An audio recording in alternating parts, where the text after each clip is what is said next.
বৃদ্ধি পেয়ে হয়েছে 1000 টাকা। অর্থাৎ দ্রব্যের দাম ও যোগানের মধ্যে কি ধনাত্মক সম্পর্ক বিদ্যমান। দাম যত বাড়তেছে যোগানের পরিমাণটা তত বৃদ্ধি পাচ্ছে।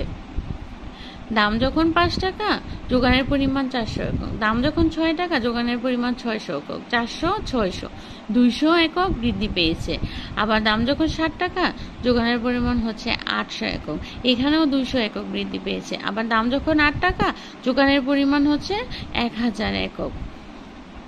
এখন দেখো উপরের তালিকা থেকে কোনো দ্রব্যের দাম যখন 5 টাকা তখন এর যোগান 400 একক।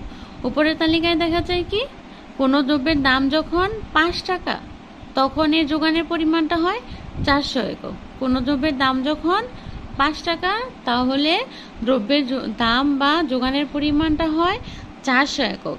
আবার দাম বৃদ্ধি পেয়ে আবার দামটা যখন বৃদ্ধি পেয়ে 5 একক থেকে 6 এককে আসে, 6 এককে উঠে যায়, মানে দ্রব্যের দামটা বৃদ্ধি পেয়ে 6 একক টাকা হলে যোগানও বৃদ্ধি পেয়ে কি হয় 600 একক হয়। দামটা যখন 5 টাকা থেকে 6 টাকায় আসে যোগানটাও বৃদ্ধি বলে যে এটার দাম তো পূর্বে থেকে বেড়েছে, তাহলে এটার উৎপাদনটা আরেকটু বাড়িয়ে দিতে হবে। উদ্যোক্তা এই চিন্তা করে দ্রব্যের যোগানটা আরও বৃদ্ধি করে 600 এককে নিয়ে আসে।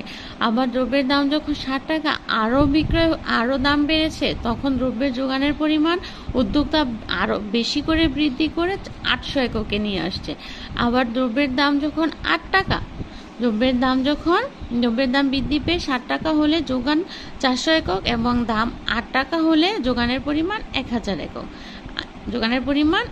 একক। এভাবে দাম বৃদ্ধি পাওয়ার সাথে সাথে যোগান বৃদ্ধি পাওয়ার নিয়মকে যোগান বিধি বলা হয়ে থাকে।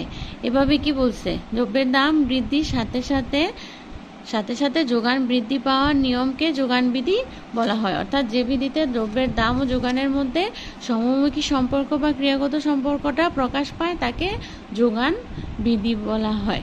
এটা হচ্ছে যোগান সূচি।